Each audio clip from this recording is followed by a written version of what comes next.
name is Francis Franco. I'm a registered investment advisor with Eagle Strategies, and I own Franco Financial. It's a insurance brokerage firm, and with FCS, I'm one of the board members, and I help pretty much on the SBRN program. It's where my passion is. Yeah. My name is Gracie Santos Guse, and I am the Small Business Project Manager for FCS. I also own Gracie's Pies, and I am a co-founder of the Palenque National with Jennifer Johnson. My name is Velma Valoria. I'm a former state representative, and I chair the Small Business Resiliency Network here at the Filipino community of Seattle. And if you really want to know all my other organizations, I work with the King County International Airport Community Coalition, and we're fighting for environmental justice. Hello, my name is Jennifer Ray Johnson. I am owner of Black Panay. I am also a marketing consultant for SBRN, FCS.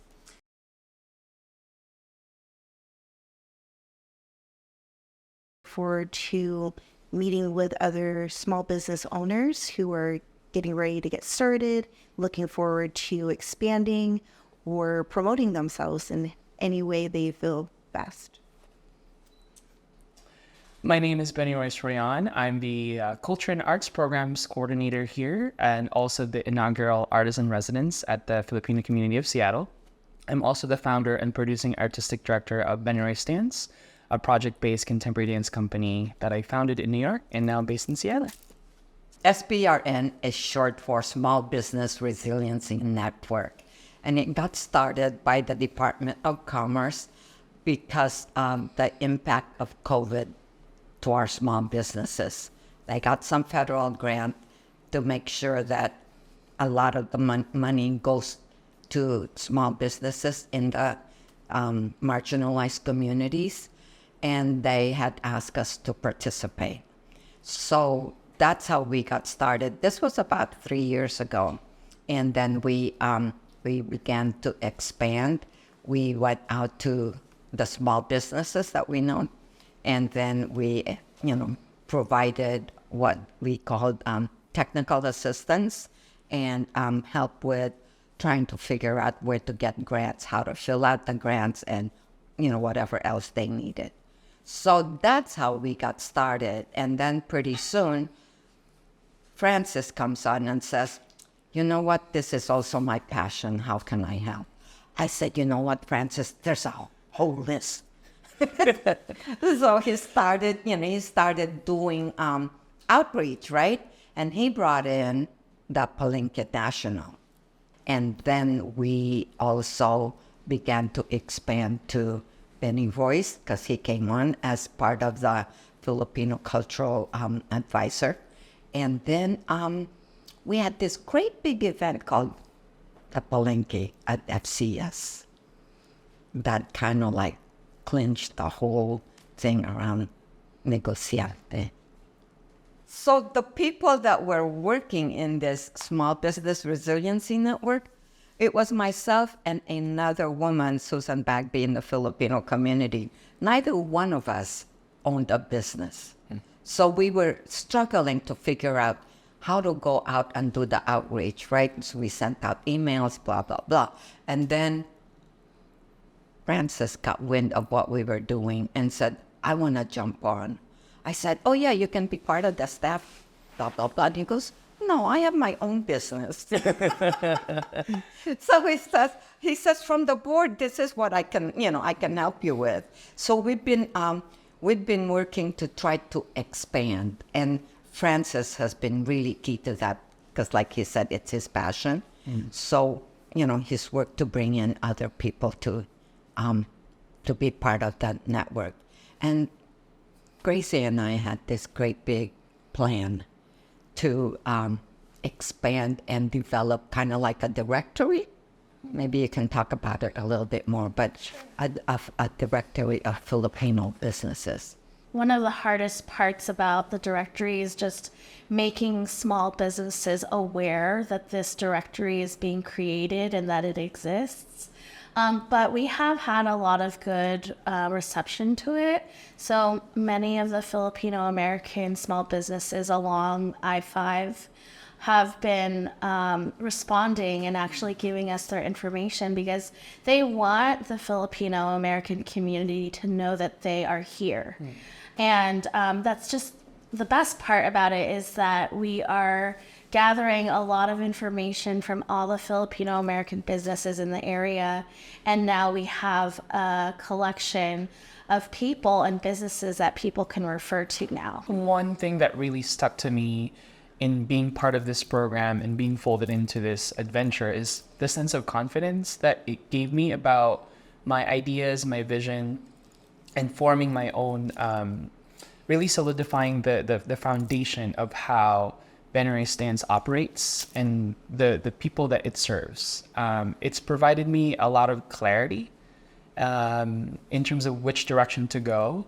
And on really like the more pragmatic side, really making sure that everything, as Francis was saying, that your business is set up to succeed, right? And so I think a lot of that, I was fortunate to go to a liberal arts college, in New York, but none of these things were taught, the focus was performance, right, as a dancer. But so it's been really intimidating but rewarding, to really go through the process of, right, okay, take yourself seriously. These are the steps, and you can actually succeed doing it. So For me, a lot of it has to do with our culture of always wanting to support one another.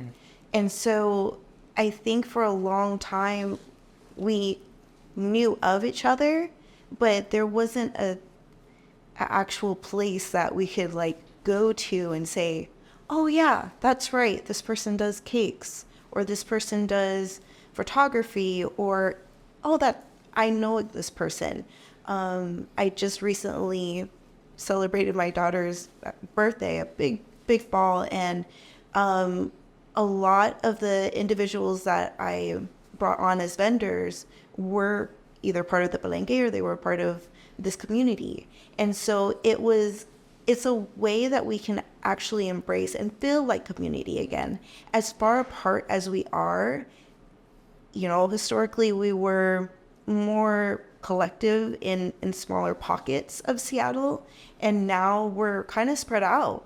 And so to be able to have this way that it feels tangible to reach out to another person, not only on social media, but something that, it feels like we have a connection still. And so for me as a business owner, I feel that community support. I feel like, oh, okay, I still have a place here and I'm seen. Being seen is a big deal. And, there's so much going on. Everyone has such a busy life. We just need to figure out ways to be seen through the static and to stand out. So that's a big way that we feel, I think as a collective, we feel that it's nice to be able to highlight these business owners who may not always be seen on the broader spectrum, right? And as a small business owner, I feel like, wow, I have a platform that people are looking in and saying, oh, I know this person. That's really cool. The Filipino community of Seattle, in addition to its social service programs, then becomes an economic development program, right? For us, that's really important because, we've always had social services here, and we've always had the referrals that we need to give, but never have we had like economic development program, which this small business program is going to be. The energy is different. The energy is more vibrant. It's more welcoming. It feels like community again. growing up here in the Filipino community, I probably was here last in middle school, probably at the age of 12, dancing for FYA, and or some type of community event that my mother was a part of. But aside from that, once we entered into high school and were doing other things, my generation, individuals that I grew up with, we all looked around, we're like, dang, I ain't seen you since high school. I haven't seen you since, all these different things. So it was also it was a bit of a reunion as well. It really brought a lot of people together who haven't seen our community. It opened the doors to individuals who just wanted a place for community. It was a place for healing because we left here and didn't feel welcome. There was so many emotions for the very first Palenque here at FCS. We went to other areas of the city, but to be here where it felt like home again was, it was a lot. It was incredible. And then Benny, wrapping it up with his incredible performance. If you guys missed it, I'm sorry, but it was beautiful. It was, again, bringing home intentionally individuals who we haven't felt like home for a long time. Oh, welcome back.